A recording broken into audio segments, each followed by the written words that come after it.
get lucky.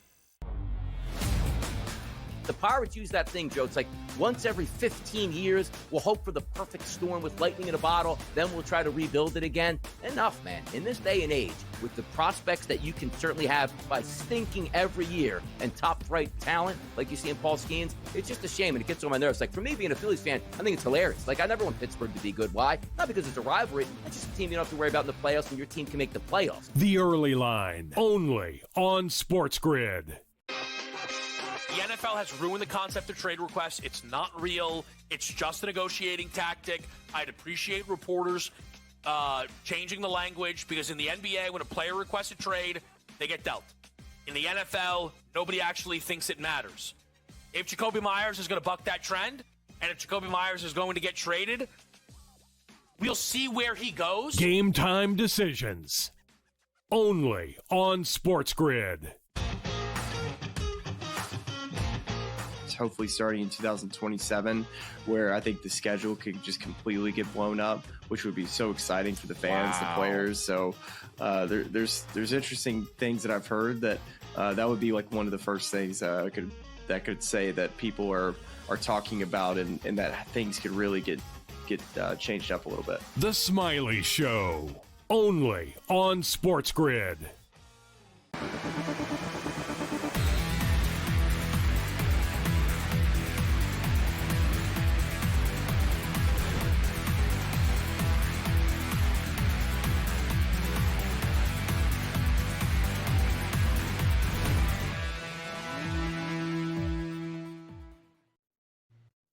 Third and final hour in-game live game day here on Sports Grid. As promised, we go back to the NFC South, and we're going to preview now for the next couple segments the Carolina Panthers, fresh off a 5-12 year, 8-9 against the spread. Did play some tight games as the season went on, but only 5 wins last year under year 2 of Dave Canales. This year, going into the season, we are expecting improvement, at least Vegas is. We're looking at an over-under of 6.5 wins, which is minus 120 to the over, even money on the under, plus 440 to win the division, 55-1 to win the conference, and if you got some bonus bets or spare change laying around, 125-1 to win the Super Bowl. As far as just make-miss playoffs, it's plus 270 to get in, minus 355 to not qualify for the dance, which I don't think would surprise anybody. A lot of people think that Carolina, even if you think the Panthers are trending in the right direction, they're not quite there yet.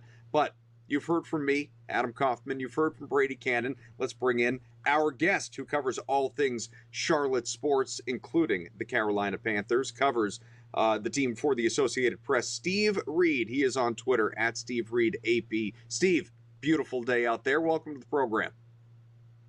Thanks, guys. Beautiful Labor Day. Try not to work too hard today. Had to work a little bit, but try not to work too hard. That's what Bryce Young said last year when he only played 10 games. Don't want to work too hard. Got benched early. Andy Dalton comes in, and then he got the opportunity. Look, what should we expect this year? Because it does feel like there are a lot of people that are, what's the best way I can put it, trying to talk themselves into the Carolina Panthers, right? Trying to convince themselves that this is the year that they climb. Well, that's what they're hoping. I mean, guys, it's been a rough go. So the bar is pretty low for the Carolina Panthers right now. They haven't been to the playoffs since 2017, and so expectations with the fan base are, can they just get better? Can they show improvement? And I think that's what it's all about, really, with the front office, the coaching staff, is can Bryce Young take the next step? We saw at the end of last season, the last 3 games in particular, really started to play better. I think there was a real possibility at one point in the season where you're looking going, all right, are they going to take a quarterback in next year's draft, right? I mean, because, here's a guy that you drafted number 1 overall and you benched him in 2 games into year 2. So I think there was a lot of people going, well, maybe they have given up on him. And rightfully so, because that doesn't happen very often. But I think to the kid's credit, he showed some perseverance and some toughness by coming back and having a pretty good end of the season. Now, has he arrived? No, but he did make a progression at the end of last season. So now where do they go from here? And I think it's going to be a real big question, because you got to factor in that he just lost his favorite target too, Adam Thielen being traded to Minnesota. So how does he react to that? Can he mesh a little bit here with these younger wide receivers, Xavier Legette, T-Mac, we call him T-Mac, Tat McMillan. They've drafted receivers in the first round the last 2 years. He's got to mesh with those guys. They brought Hunter Renfrow back to give him a little bit of experience in that room. But Jalen Coker is a guy who they're hoping for a lot of, and he got hurt last week, so he's going to start the season on injury reserve. Yes, Bryce Young did improve after the benching and then the return to action. But you look at those few games, down the stretch where we're saying, hey, he got better. He also played some pretty weak pass defense teams. And so maybe his stats were a little bit inflated. I wonder what your opinion is. How much did he really improve? And how much is he going to improve? Is he really, in line to satisfy a lot of people's expectations that this team is going to win 7 or 8 games? I think he is in line to improve. Now, I don't know that we're going to see dramatic improvement. I think what you're going to see is a short passing game. I think they're going to try and, move the ball in small chunks, try and get the ball out fast is what I'm saying. And I think that's what they want Bryce to be. They want him to be the point guard, just kind of get the ball in other people's hands and make plays. I think their offensive line is a key to that. Their offensive line actually is probably the strength of their team. They spent a lot of money in Damian Lewis and Robert Hunt last year, bringing in a couple guards. They've, re-signed Taylor Moton, Ike Ekwonu's over at left tackle. Austin Corbett is a veteran offensive lineman. He's going to be at center. So they've got a pretty good line, and they're going to really rely on Chuba Hubbard to run the ball. I don't see this as a flashy offense. I don't see this as offense going to put up a whole lot of points, but they're going to try and win games, control the ball, that type of a team. Can he make that next step? I don't know, guys. I mean, I think there's still a lot of questions out, and I agree with your points. They played the Falcons last year, and he had 5 touchdowns, but they were playing the Falcons, who didn't have anything to play for either. So, it was kind of one of those throwaway games. So, how much do you take out of the end of last season? What I can tell you is that from talking to the players, there is a ton of respect for Bryce Young, and it's not just guys talking. They really do think this guy can be a winner at this level, and he's been a winner at his previous levels. But let's see what you can do. I mean, you got to show it on the field, right? I mean, and that's what the Panthers have to see this year. And this is year 3. Huge year for Bryce Young. Huge year for the offense. Huge year for Dave Canales too. Really, can they take this next step? I think that last thing you said is actually the most important, because Dave Canales is not worried about developing Bryce Young unless it goes hand in hand with the development of the team. He's worried about his own butt and not wanting to lose his job. So that said, when we saw Bryce Young, as you talked about, get benched 2 starts into last season and then returns in week 10 and ultimately does go 4-6 and put up some decent numbers individually, it's just the team ultimately wasn't very good. How short a leash does he have with Andy Dalton once again behind him? Well, I think it's, guys, you never know. I mean, because like you said, it's a very good point. At 2 games into the season, and the reason Dave Canales continued to give us was Andy Dalton gives us the better chance to win. And that didn't change. That really never changed. The difference was, the reason for the change, and people probably forget, is Andy Dalton got in a car accident and he Right. injured his thumb, right? So, and then Bryce Young came back in, was the starter, and started the rest of the way, because it took Andy a few weeks to get back from that thumb injury.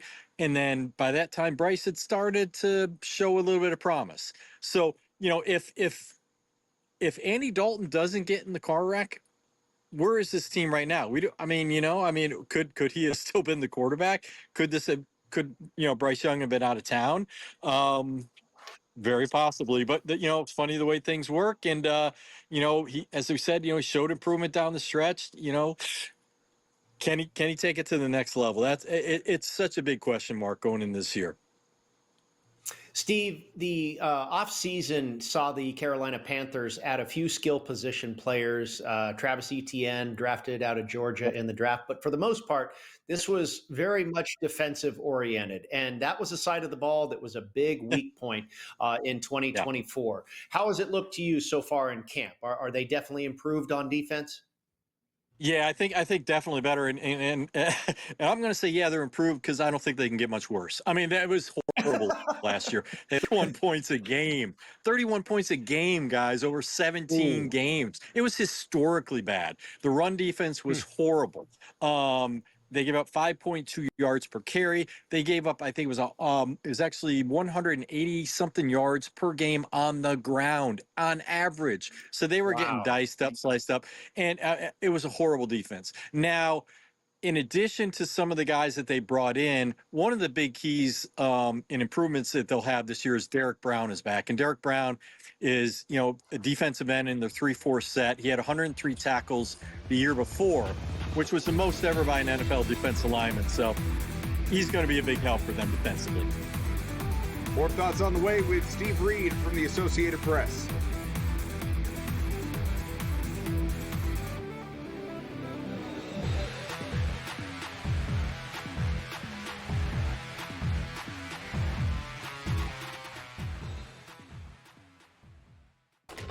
Enter into the magical world of McLuck.com, where even the smallest of spins can win real cash prizes.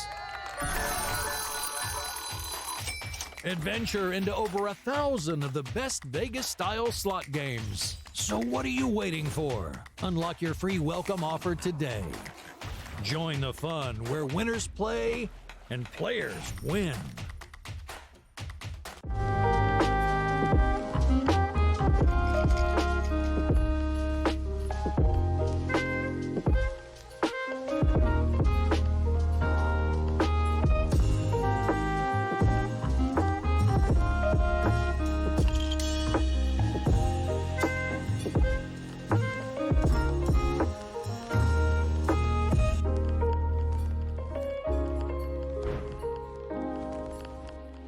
We're going to go through every single thing, and I've got a great team behind me that's going to help me get the job done. I want this to be the place that people come to. There is going to be an energy to game time decisions that you will feel night in and night out. We are going to hit every single one of those markets that you need to know about. We will have everything at our disposal, and we will use that to our advantage. There is not going to be a better place, I promise you, than Game Time Decisions. I'm Kevin Walsh. Tune in to Game Time Decisions weekdays on SportsGrid.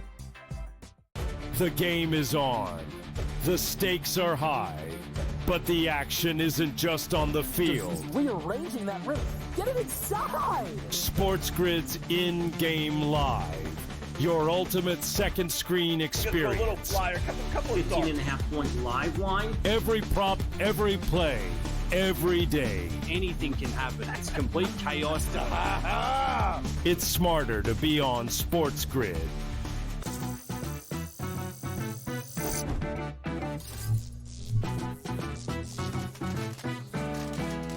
Did you know sportsbooks tend to draw up tighter bet lines for events that get even more bettors, like championship games or major matchups? My tip, try betting on less popular sports. You might have a better shot at beating those odds.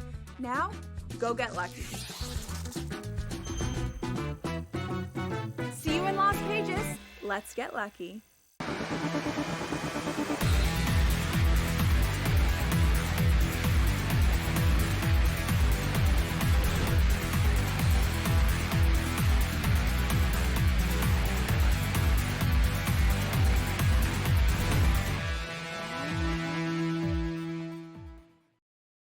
We have Steve Reed hanging out with us from the Associated Press talking about the 2025 Carolina Panthers team because, hey, somebody has to. And we're trying to figure out what to expect from this team, right? And we've been talking about a lot about Bryce Young. We can get to some of the pass catchers and opportunity there with Adam Thielen gone back to Minnesota for anybody that missed it. That happened very recently. The run game, I think, is pretty interesting, though, because you have Chuba Hubbard, who you talked about, who obviously had a very good year last year individually.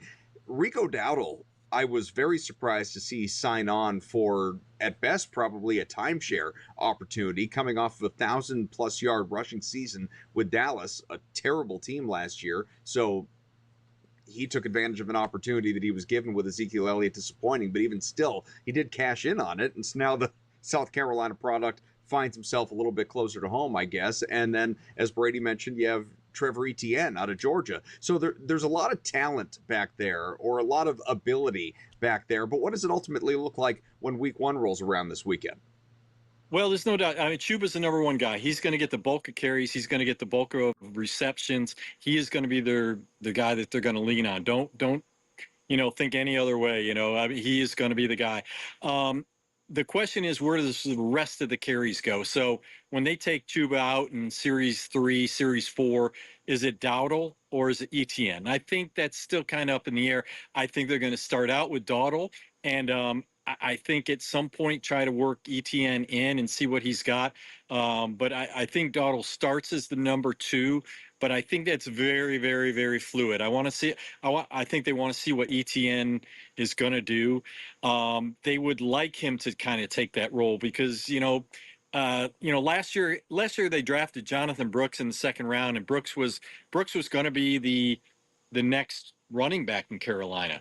And he's had, he was coming off a knee injury in college and then re-injured his knee and only got to play in a couple games and didn't get to really do too much. So, they want a young back that can kind of take that role, and so I think at some point in the not too distant future, they're going to give Etienne that shot to be the number 2 guy and eventually replace Chuba Hubbard if he can show, what it is. But for this year, it's Hubbard. I mean, they gave him a big contract at the end of the last season. They're counting on huge things. And I know Hubbard is not like a fancy name around the league, but this is a guy who's really good at what he does. He's patient. He hits the holes. He's kind of just a straight ahead runner that is going to be asked of him, and he's pretty good. I mean, he's a pretty good running back, and doesn't really get a lot of attention around the league. But he's a good running back, and he is somebody you can count on. Doesn't fumble too much, doesn't turn the ball over, doesn't make a whole lot of mistakes, is reliable. Yeah, I think I agree with you. I think he's kind of under the radar and a pretty solid running back, and that running back offensive backfield looks pretty solid, and that could be a huge catalyst or aid to Bryce Young's improvement in 2025. Steve, I want to ask you your thoughts on the division. We were just talking with Matt Matera from the Tampa Bay Buccaneers beat, and this team is the favorite to win the division again. I think nobody feels New Orleans has much of a shot. It's not insulting them. I think we understand they're in a rebuilding period. The Falcons come in as the second choice there. And, they have a lot of talent on that team, but we've seen that before too, and they haven't been able to do great things with a loaded roster. A lot of people are feeling that Carolina can make some noise. I think it's a 3-team race here. And we also mentioned you might be able to win the division with only 9 wins. If that's the case, it's between those 3 teams. What are your thoughts on the race there in the NFC South? It is. And, and injuries can really change the dynamic of this division very quickly. I mean, if something happens to Baker Mayfield, like the division is reset, correct? One player, the whole division is reset. But I think, yeah, absolutely. The Bucs got to be your favorite going in. They've done it before the last few years, and they're clearly the most talented and most experienced team. And so, but I think Atlanta is a little bit more of a scarier team than Carolina. I think they've got a few more weapons at this point. I would have felt a little bit better about Carolina's chances had they not traded Thielen, but I understand the trade because the Panthers realized, Dan Morgan, the general manager, realizes they're not close to winning the Super Bowl, right? They're not there. And so, you got a guy who's 35 years old and, he wanted to go back to Minnesota, and you can pick up some draft picks and you can continue to build towards the future. So really that's where the Panthers are. They're building towards the future. They know that they're not close, but they want to continue to develop some of these younger guys. So while they got a young receiving core right now, they want to grow along with Bryce Young. And so I think they're still a couple years away from really competing consistently for a playoff spot. But could they win the division? Yeah, I think any one of these 4 teams, if they get hot, could win the division because it's just not a division that's super talented, super top heavy. Yeah, David, I'm just looking at this depth chart for Carolina in terms of the pass catchers, and to use a word, it is bleak, man. I mean, again, the wide receivers are Ted McMillan, Hunter Renfrow, Xavier Legette, Jimmy Horn Jr., David Moore. I mean, these are your guys. You know, it's bad. And so ultimately, if we're trying to figure out, absent Thielen, who is going to emerge if Bryce Young is to take a step forward, you know, you're looking for a couple of guys to at least flirt with, if not 1,000+ yards, 800+ yards. And look, it's not going to be Hunter Renfrow. So, I mean, are we just assuming Ted McMillan has a great rookie year, 900+ receiving, and that Legette takes a massive step forward to he gets, you know, if he can stay on the field, 750 or so? Yeah, that's the plan. I mean, Legette and McMillan are your starters, and then you know, Hunter Renfrow is going to be the, you know, the slot guy, that, you know, third down guy. He's been kind of, well, I guess he'd play a little bit more with the Raiders, but you know, yeah, he's going to be more your slot guy, and you know, they're going to rely heavily on their the tight ends and some of the running backs. And again, I don't see this being a downfield passing game. I just don't. I feel like it's going to be a get the ball out, let the receivers make some plays, and use the running game. So, yeah, it's definitely a questionable wide receiver room. We'll see, gentlemen. Steve Reed, again, Associated Press in Charlotte, on Twitter at Steve Reed AP. Steve, thanks so much.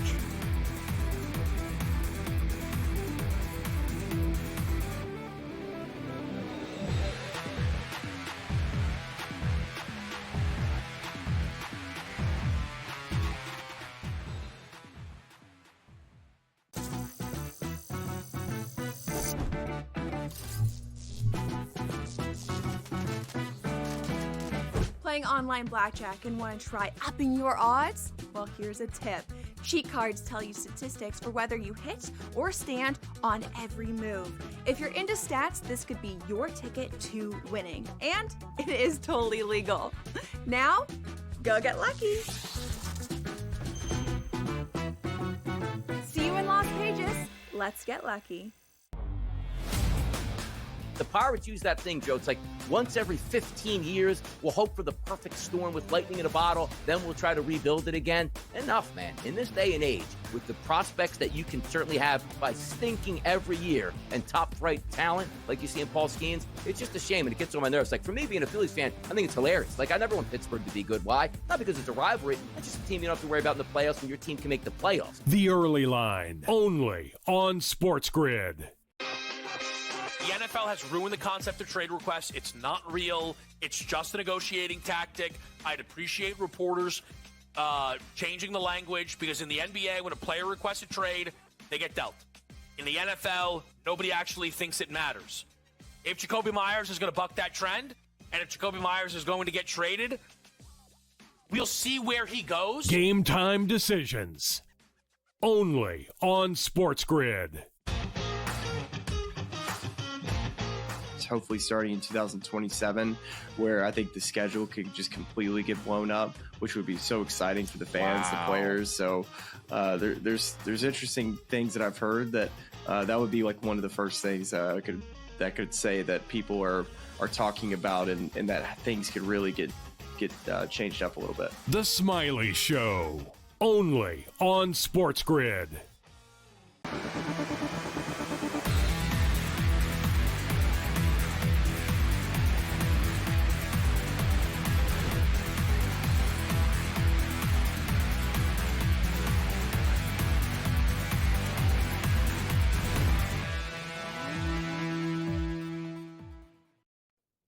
We're going to get to college football and, of course, the marquee Monday night event that we've been talking about to cap week one, North Carolina and TCU, in just a little bit. Ryan McIntyre, Sports Gambling Podcast Network, is going to join us in mere minutes. But for now, let's react to, again, third NFL preview of the show here, Brady, that we had, and just a lot of good insights. And I appreciate a complete and total lack of homerism about the Carolina Panthers from Steve Reed. You know, as we've talked about before, you never quite know what you're going to get when you get someone who's boots on the ground, covering a team in that market, can get caught up in the hype of 0-0 and it's a brand new season, best shape of our life kind of stuff. But Steve came in very measured, very realistic about this team, and looking at it and saying, yeah, I mean, they're poised to maybe take a step forward. And there's a belief that Bryce Young, after the way he finished last year, has the ability to prove that he belongs as a starter in the NFL. But to think this team is going to be a playoff team, they got some work to do. Yeah, no, I think that's well said. And I thought he really summed it up well there with your last question at the end that, the general manager, the head coach, the organization understands that they're not ready to compete for a Super Bowl yet. And let's continue to progress. Let's continue to get better. This is the highest season win total number they've had in about the last 4 years or so, just asking them to win 6.5 games. And I think that, after talking with Steve, it feels like that number is a really good number. I don't really want to bet under or over because I think what we talked about there, they're pretty good at running back. There's a lot to be desired at wide receiver, although Teteroa McMillan is an absolute stud, and hopefully he has a great year. Obviously, they need a ton of work on defense. And like Steve said, it can't get much worse. So, are they going to win 5, 6, 7 games? Probably exactly where they're going to end up. So not a bet I want to make on the no or the yes, so to speak. But I think that 6.5, 7 win number seems like about exactly what we can expect from this team. And, let's say they get to 8 wins. That's really a great piece of the puzzle as far as what this organization's plan is going forward. Let's play this out for a second. Let's all Carolina positivity before we talk about Belichick. If they get to 8 wins, I mean, truly, think about how many things have to go right for Carolina to get to 8 wins. They don't have a hard schedule, Adam. They don't have a hard schedule because they play in a weak division. Yeah. With a horrific defense, a defense that, can only hope to be a little bit better than it was last year when it was one of, they added a ton of pieces on it. Obviously. Like Steve said, it can't be worse. And they added. Yeah, 8 would be a minor miracle, but, it's possible. Sure. I'm just thinking about statistically what needs to happen for this team to get to 8 wins. Is it Bryce Young is excellent, and I don't mean Pro Bowler necessarily, but is excellent, or conversely, real short, leash, and Andy Dalton comes in and is excellent. Either way, you're getting great play overall by Carolina standards out of the quarterback position. And as I talked about with Steve, just the sort of I'll use the word again, the bleak depth chart. You need to have McMillan and Leggett in particular, because it's not going to be Moore, it's not going to be Horn, it's not going to be Renfro. Like Leggett and McMillan, these guys need to have probably 900-yard seasons, 1,000-yard seasons, both of them, if you're talking about Carolina as an 8-win team, at least in my mind. Yeah, I think everything has to fall into place perfectly. I think for them to get to 8 wins, that would be again an exceptional season. But I thought one thing Steve touched on was very telling, actionable information from a betting standpoint, where he talked about what he believed the team's philosophy was going to be and how they game plan, how they're going to try and win games, how they're going to try and play football games, and that's be conservative, run the football, short passing. He said, I don't think this is going to be a high scoring offense. And they don't have a ton of talent at wide receiver and that type of thing. You don't expect this team to be electric. So what I'm getting at here is if things go according to Carolina's plan, they could be a team that you look at betting under their game totals, from game to game. Playing, what's that total going to be? 42.5, 44.5. Let's see. I've got week 2 here in front of me. Carolina Panthers. Where are they? Okay, 46.5 in week 2 at Arizona. Now Arizona may be more of an over the total team. That's what they've been traditionally in the last couple of years. But maybe the Carolina Panthers are an under the total team this season based on what Steve believes is their philosophy. Tell you what, 3 out of 4 to start the season on the road: Jacksonville, Arizona, New England. None of the 3 are world beaters, obviously, but all 3 capable of beating Carolina. If you think the Panthers are going under, bet it now before the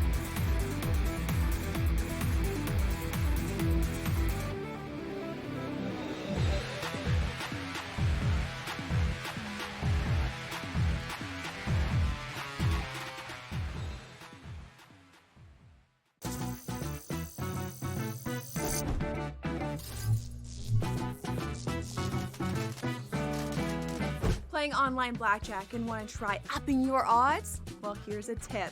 Cheat cards tell you statistics for whether you hit or stand on every move.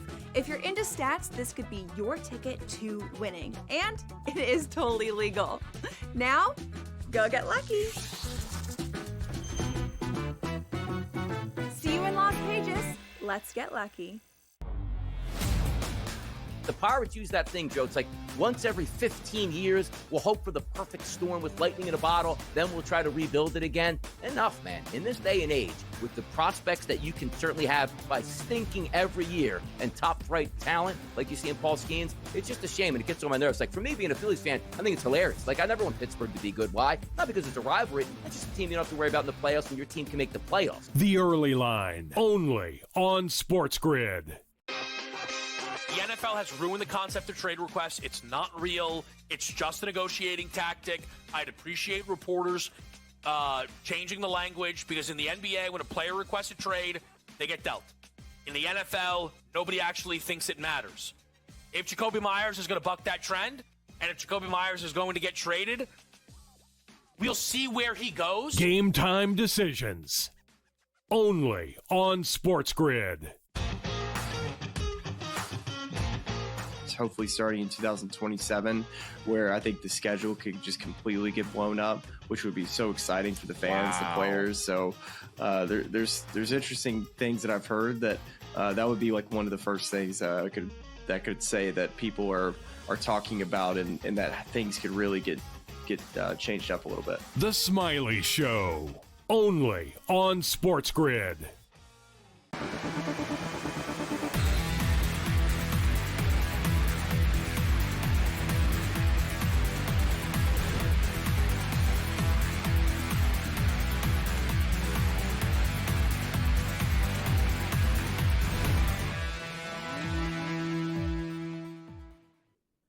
Welcome back. It is in-game live game day here on SportsGrid, and thrilled to be back with you. Obviously, we've been doing a lot of NFL, a lot of baseball, a little bit of golf, plenty of college football as well throughout this 3-hour show. We got about a half hour to go and a couple of segments here to spend with our next guest, Ryan McIntyre from the Sports Gambling Podcast Network. We can dive into what we saw in Week 1, maybe some early Week 2 previews, obviously the overreactions that we had in Week 1. But look, Week 1's not over, Ryan, because we got, as you put it earlier during the break, Monday Night Football ahead of us here. Bill Belichick's used to that. College debut at North Carolina, at home, Dogs, 3.5 points against TCU, a team that maybe, just maybe, as Brady and I have discussed, has become, in the discourse surrounding this game, a little bit underrated. How do you view this game, the debut of Belichick on the sidelines in that Tar Heel blue? Yeah, I mean, it's going to be fascinating. Super excited to see Belichick take on this new challenge in his life. I do agree that TCU is a little bit overlooked. They were 9-4 last year. They returned 15 starters. Josh Hoover is as good as any quarterback in the country, and maybe the best quarterback in the Big 12. And I think TCU learned from that Colorado experience a couple years ago when they played Deion in his first game, kind of the circus leading up to that. I like the Frogs, and I laid the 3.5. I just think that from a roster standpoint, they're on a different level than North Carolina. I know Belichick and the unknown is intriguing, but I'm going to go with the team that I know, that I've seen. And also, Adam, I mean, you know this as a Patriots fan, Belichick's teams usually start out slow, and I think that he's going to use this non-con kind of like the preseason so that he can get his team playing well come ACC play. Yeah, Ryan, I agree with you. And I think there's a great argument out there that, a lot of people have kind of leaned on, and it's very simple, but it makes a ton of sense. You give Bill Belichick 6 months to prepare, and he's getting 3.5. But at the same time, I think this TCU team's pretty darn good. You mentioned the returning starters. There's not a lot of changes with the coaching. There's continuity. There's, this team, I know they're coached by Sonny Dykes, who, doesn't know if, I'm not sure if he knows what defense means, but this defense is pretty darn good. So there's a lot to like about this TCU team. And I'm with you that, I mean, Dykes is probably spinning that in the locker room. Hey, Belichick's getting all the headlines and the pomp and circumstance. Hey, guys, let's go out and kick their tail. Maybe we'll see that. But You mentioned Belichick starting slow, and Adam and I were talking about his roots are on the defensive side of the ball. We've seen this total take a lot of money to the over. Where do you sit as far as this game going under or over what is now 54.5, I believe? Yeah, I think I'm going to be on the over as well. I just think that Belichick hasn't really seen this this version of the TCU, the air raid, at the NFL level. I know a lot of the principles of the Mike Leach era have gone on to the NFL, but I just think that Hoover, TCU, their speed on the offensive side, I think they're going to be able to move the ball at will tonight. But I also think Carolina is going to be able to move the ball on the other side with Gio Lopez coming over from South Alabama. So I think we see a fun game, a lot of possessions, high variance. So I do like the over as well here. I just don't know what to make of this game. I keep saying it. I've said it in so many different ways over the last couple of days where it's not often that I go into a game feeling like, boy, I could see the dog winning this game. You know, I could also see him getting smashed by 3 touchdowns and obviously anything in between. And I don't know. I mean, where do you feel like the smart money is? Because the public seems pretty split in terms of looking at various sportsbook splits. I know those only indicate so much. Feels like maybe the sharper side is on North Carolina, but I mean, where should we lean just intellectually, do you think? I think the line move from the summer kind of told you a little bit of everything. Because, I mean, Carolina opened as, I think, a 2.5-point favorite all the way back in May. I think they were a little bit unknown. And then I think you started hearing whispers out of Carolina, Chapel Hill, that maybe the roster wasn't as good as maybe they thought early on. So then you just saw a bunch of TCU money. I think the line move is a smart move here with TCU going north of a field goal. And I think it's telling that it hasn't bounced under a field goal and it stayed through there at 3.5. That's a great point you make, Ryan. You're right. The fact that it, at least yet, has not come back down to 3 says a lot. And maybe that type of thing is more true in the NFL, but I think it means something here as well. What is your overall outlook for both of these teams? We've seen the ACC be very successful in this early Labor Day weekend here in the early goings of this season. Where does North Carolina fit in that conference, and conversely TCU in the Big 12? So first, TCU, I think they're a contender in the Big 12 because they got the returning production. They got Josh Hoover. I think arguably is the best best quarterback in the Big 12. Sonny Dykes has been to a national championship at TCU. So I think they're a 7, 8, 9 win team. Their schedule is a little bit difficult. They drew a lot of the contenders in the Big 12. Carolina is a mystery team because when you dive into their schedule, they got a great schedule. Outside of Clemson, they didn't draw any of the top teams in the ACC. They kind of put it on a nice tee for Belichick in year one, getting a lot of the teams in the bottom half of the league from an odds standpoint. So I think Carolina will be a sneaky contender in ACC by default. Give me a score prediction on this game, and then we'll move on to other things. So what's the total at now? 54.5. We'll go TCU gets it done 38-31. Entertaining game. Wow, that'd be a good the one. over and covers the number. It's a nice high scoring game without a doubt. All right, I could tee you up with specific games, including the fun one that we saw last night between Notre Dame and Miami, and maybe we can do some of that over these couple of segments. But just overarching, I didn't even do arch on purpose. Overarching week one takeaways. Overarching week one takeaways from what we saw across college football. Maybe it does begin with that guy Arch Manning. I think you know, I don't care who your uncles are. It's hard to win on the road in college football. I thought Arch looked very, very young, and I'm not holding it against him. Like he's human, just like everybody else, and I think he's going to get better throughout the year. But I thought the hype for Arch had gone a little bit too far. The fact that he was the Heisman frontrunner when he hadn't even started a road game in his career, I thought was ridiculous.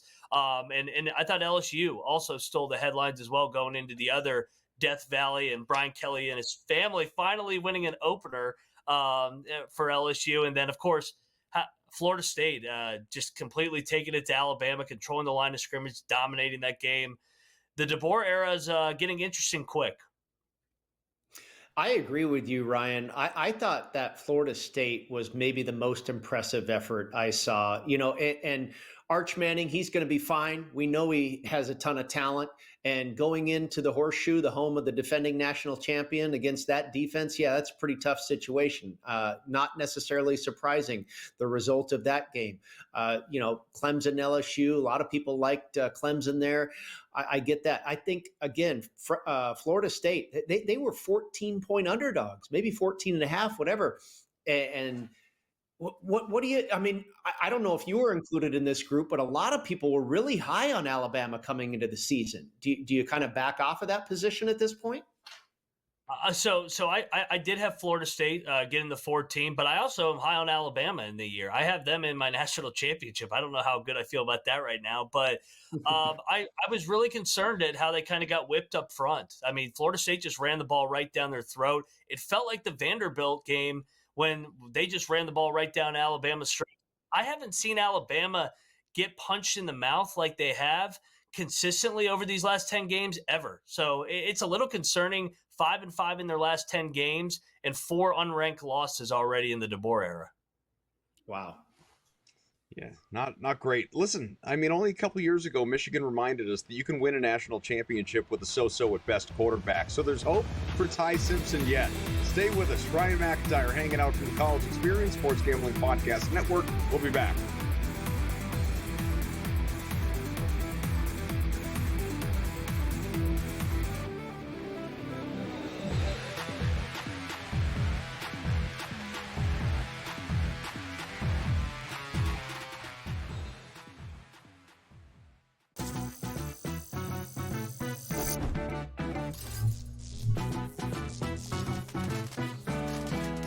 Playing online blackjack and want to try upping your odds? Well, here's a tip.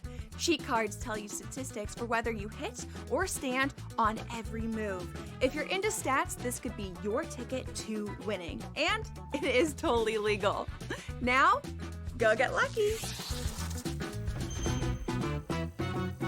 See you in Las Vegas. Let's get lucky. The Pirates use that thing, Joe. It's like once every 15 years, we'll hope for the perfect storm with lightning in a bottle, then we'll try to rebuild it again. Enough, man. In this day and age, with the prospects that you can certainly have by stinking every year and top-flight talent like you see in Paul Skeens, it's just a shame, and it gets on my nerves. Like, for me, being a Phillies fan, I think it's hilarious. Like, I never want Pittsburgh to be good. Why? Not because it's a rivalry. It's just a team you don't have to worry about in the playoffs, and your team can make the playoffs. The Early Line, only on SportsGrid. The NFL has ruined the concept of trade requests. It's not real. It's just a negotiating tactic. I'd appreciate reporters changing the language, because in the NBA, when a player requests a trade, they get dealt. In the NFL, nobody actually thinks it matters. If Jacoby Myers is going to buck that trend, and if Jacoby Myers is going to get traded, we'll see where he goes. Game time decisions, only on SportsGrid.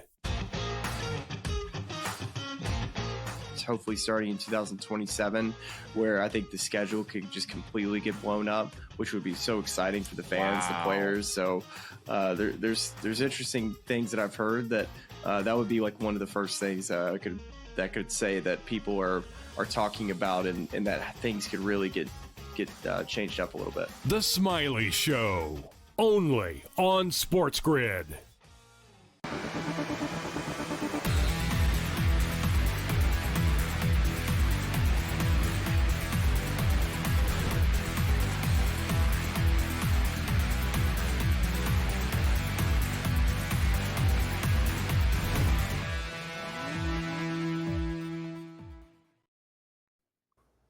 Back with Brady. Ryan McIntyre's here. Adam Kaufman, good to have you. We're talking about all things college football week one. I was just telling the guys, that I cooked up kind of a goofy same game parlay. It's stupid. I would never tell people to do these things. These are things that I do for my own entertainment, to play with boosts and take something that's, right around minus 200 to, let's say, minus 140 or minus 150. The smart thing to do when you have a boost is just obviously bet with your conviction, bet with you believe. You think TCU is going to win the game? Just take them. Take them on the money line. If you don't like that number, you get, again, the 30 or 50% boost, whatever it was. Here's what I have, guys. I want you, and I have not played this yet. This is just something I'm building, I'm playing around with. I want you to tell me, Ryan, Brady, either, both, which leg would screw me here, if anything. Maybe the answer's none. Alternate overs, team totals. UNC to get to 10 points, TCU to get to no, listen, this you're going to hear what I'm doing here. TCU to get to 13 points, okay? That's not a lot of points. Whoa. And alternate under in this game of 81.5. Okay? Really Whoa. Big ceiling right there. And here are your spreads on this 3.5. North Carolina out to plus 17.5. You're buying 2 touchdowns. And then TCU swung it the other way even more, plus 14.5. And that, believe it or not, is a minus 200 bet if you put all that together. Whoa. And you could boost that to, like I said, minus 150 or something like that. Gives me a big range of outcome for this games. But I'm wondering, which would screw me? Because I'm sitting here, Ryan, going, the only way I see what I just gave you losing is TCU winning this game by 3 touchdowns. Yeah. I think that if there is a crazy outcome, it's more likely TCU is going to blow North Carolina out than North Carolina blows TCU out. No matter what, I think that TCU offense will stay within the game, even if Carolina kind of hits them in the mouth, plays off the energy of that crowd. I mean, it's a zoo there in Chapel Hill today with who's who in attendance, whether it's Jordan, Lawrence Taylor, you go down the list. They got everybody there tonight. It's going to be a fun atmosphere. That's right. Yeah, I totally agree. You know, you listed off all those legs, and that seems like the one leg that maybe is most vulnerable. But, you know, I wonder about those team totals too. You know, and Ryan, you know, likes the over, and we've seen the steam towards the over. And again, Ryan mentioned it, Belichick starting out slow. I wonder if you get a little bit of a slow first half here. And I've seen some people out there liking under in the first half. And, you know, it could happen where maybe North Carolina has 7 points in the first half. You know, you mentioned North Carolina over 10 points. That might be my second place scenario that could be possible. Sure. Well, look, I mean, who saw, you know, Texas losing to Ohio State, whatever, 14-7 or whatever the score of that game. How easy would it have been to throw in over 9.5 Texas in a parlay? Right. People, of course, that's going to cash in the first quarter. Are you kidding me? So you never know. And LSU and Clemson was low scoring, 17-10. Yep. It was more of a boxing matchup. Yeah, you kind of see that in these bigger matchups, kind of a body blows, and then you try and go for that knockout punch in the third and fourth quarters when you start seeing some things on film. Ryan, let me ask you before we get rid of you here. I want to know, and Adam has brought it up, how much changeover, the new faces, the roster, and the way college football is. You know, North Carolina has it in spades, all kinds of new people there on that team. Who did they replace O'Marion Hampton with? How's their running game? Yeah, I think they're going to do it more by committee this year. And Belichick, you know, he's coach speak in terms of competition. So they have 3 different guys that I think they're going to go with tonight, and I think they're going to rotate them in and out. But it's an entirely new team at Carolina. So I think that's where it's going to be fascinating just to see Freddie Kitchens, another NFL throwback name here, calling plays. And then you got obviously the Belichick's calling the defense. So I think it's more by committee this year, and maybe we'll see a guy emerge here by conference play. But that's where I keep going back to. I watched Belichick for all these years in New England, and he kind of treated those first 4 games of the NFL season like a preseason. So many times the Patriots, even with how great they were 2-2 out of the gate, and then they found their identity. I kind of think it's going to be more the same in Carolina because the ACC is a one-bid league, and the only thing that matters is that they have a chance to win the ACC and get to the college football playoff. You mentioned some outcomes went sideways in week 1 compared to your expectation. Was anything reinforced? Looking at it the other way, any convictions you had going into the season that what we saw in week 1 only further hammered that home for you? So Colby and I do all 136 team previews. I think we're the only ones crazy enough to try and pull that off. So the more and more we kept diving into these teams and just breaking down the portal and roster was there's just so much turnover in this sport year after year after year. And you kind of saw the MAC really have a nice weekend. ATS, I mean, on opening night, they went 3-0 against the Big Ten. ATS, Ohio, almost won outright at Rutgers. We saw Central Michigan go to San Jose and beat them, who's a Mountain West contender. I thought the MAC had a really, really good weekend. But it lines up with, there's a lot of returning production at the MAC in these mid-majors compared to the high majors where everybody's just chasing the dollar with the next deal on the NIL collective. So I think that continuity still does matter in this sport, and your locker room does matter. And I think we forget sometimes that these guys are still 18 to 22-year-olds. And we saw that with Arch making his first start on the road. He looked very human, and I think a lot of these teams just trying to replace so much and find their identity in these first couple weeks. Ryan, just about 30 seconds left here. We go from a tremendous Labor Day weekend schedule of college football, and I looked ahead at week 2, and it's a pretty big letdown. Any games on your radar for week 2 already? Oh yeah, there's some sneaky ones. The Cyhawk matchup in Ames, Iowa. Iowa State's coming in, winners of 2 in a row here, and then the road team has won that one 5 straight times. Illinois hitting the road to Duke, I think, is going to be a fascinating matchup. I think there's a lot of under the radar games next week, which means it'll probably be a crazy weekend. Be crazy weekend one way or the other, because we got college Saturday, NFL Sunday. It's the fall, baby. Football's back. Ryan McIntyre, thank you so much, man. We'll talk again soon.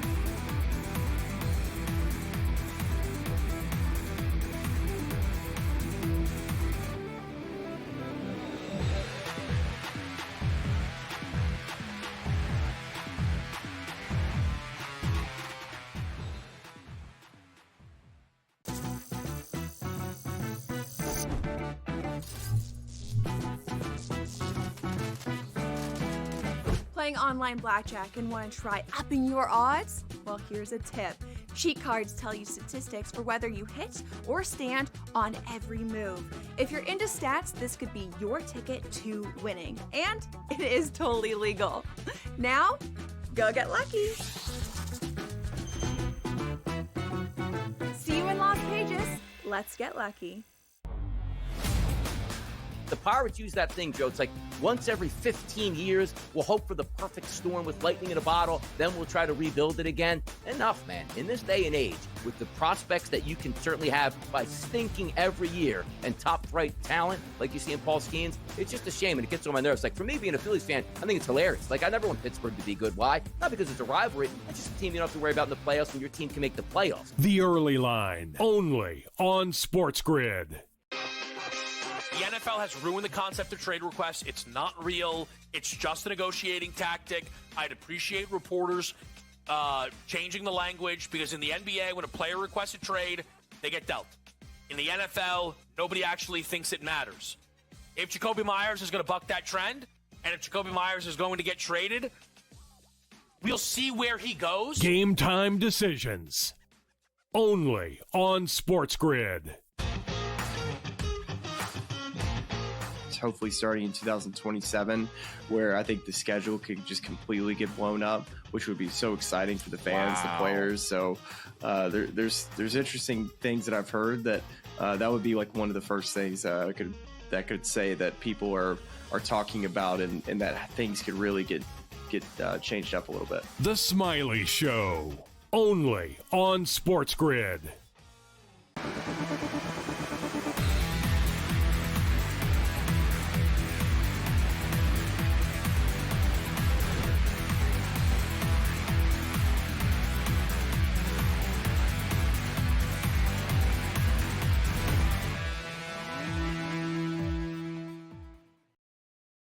My phone is going crazy, Brady. I'm getting alert after alert because my middle son, who's 10 years old, just had a fantasy draft. He and a bunch of his buddies from town, soccer and whatever sports. And anyway, they had their draft. Obviously, I'm doing this with you, so I wasn't, part of this thing.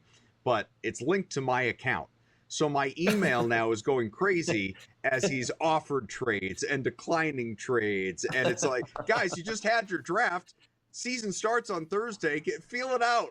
Embrace your Yeah, team just a little yeah. bit. You don't need to make moves the second after you're done with the draft. It's killing me. Anyway, we had Ryan McIntyre on. He was great, obviously. I didn't mention you can get him on Twitter at Moneyline_Mac. Does a great job with the Sports Gambling Podcast Network with Colby Dan, who we've mentioned a couple of times, among so many others as well who have been part of this show. But we're down to our final few minutes. We'll mention what's going on the diamond. But parting thoughts on North Carolina and TCU, which starts at this point in about hour 15. Well, it was earlier in the program that I said maybe the best bet is under the total. If we're just going to buy into that, Sunday night football narrative of, get even or get even deeper, the last game of the weekend, everybody run into the window and they want to play the favorite and the over, just on that type of philosophy, I guess. And then Ryan came in and said, I think it's going to be 38-31, a lot of points. So maybe that's not and I think it all contributes to what has been a little bit of a theme for you and I the entire 3 hours.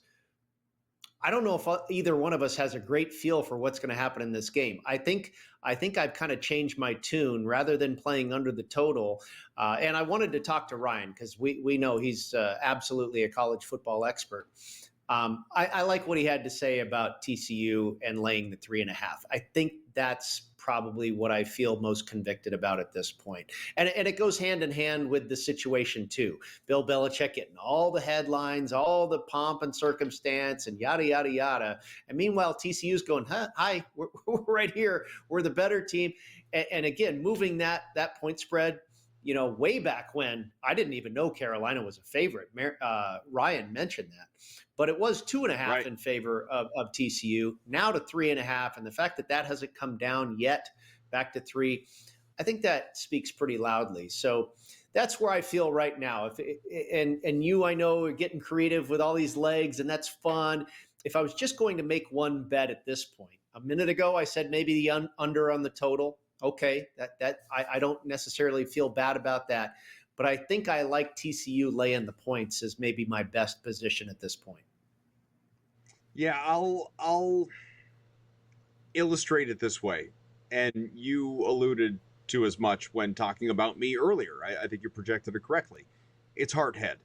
Obviously, I'm trying to get creative and put myself in position with all those legs that I mentioned before to try and middle this game in a dramatic way to where I can win my bet. And that's really all I care about is turning, some money into more money. But if you said to me, hey, you have to take a side, how you play in this game, boost it, don't boost it, whatever. My head says I would invest in TCU to cover. I think ultimately the Horned Frogs are the better team. I think obviously what we saw last year was no fluke. I think North Carolina has turned over its roster dramatically, and there are some unknowns coming into the year, but we know they are down some considerable talent over the last couple of years, independent of what you're getting in the brilliance of Bill Belichick. I feel like TCU minus 3.5 is the right play if you are investing. That said, what am I rooting for? Oh man, I'm rooting for North Carolina. And it's not even because of Patriots fandom and Belichick fandom. Honestly, it's not. It may seem like you look at this beautiful Boston skyline behind me. Of course, he's, Pat's honk rooting on Belichick. It's not even that. I'm rooting on the story. And the story, if Belichick wins this game, is such a good one, such a fun one, such a great talking point throughout the entire week leading up to North Carolina's next game, especially when it comes to national programming and everything that we do here. I love it. I think that would be a lot of fun. As far as baseball, real quick, Atlanta and Chicago, bottom 9, it's 6-6. Cubs are batting 1 man on, 2 out, so trying to walk off Atlanta after coming back. Giants, we've seen more runs in this game, but they are holding on in big way. 8-2, bottom 9, and the Phillies, they are up 8-6 in Milwaukee. That is bottom 8. Yeah, very good stuff, man. These baseball games, I love seeing Philadelphia come back. I've got a ticket on them to win the National League pennant. So I like to see, we talked about this one in the live market when it was around 2-1, when they were down by 2 runs. See if they can hang on here in the 8th inning. We had Matt, Steve, Ryan, and Ryan. Thanks to all of our guests who were part of this show. Again, check out those NFL team previews on the SportsGrid YouTube page. Thanks to Preston. Thanks to AJ, everyone behind the scenes. For Brady, I'm Adam. Hope it was a great Labor Day weekend.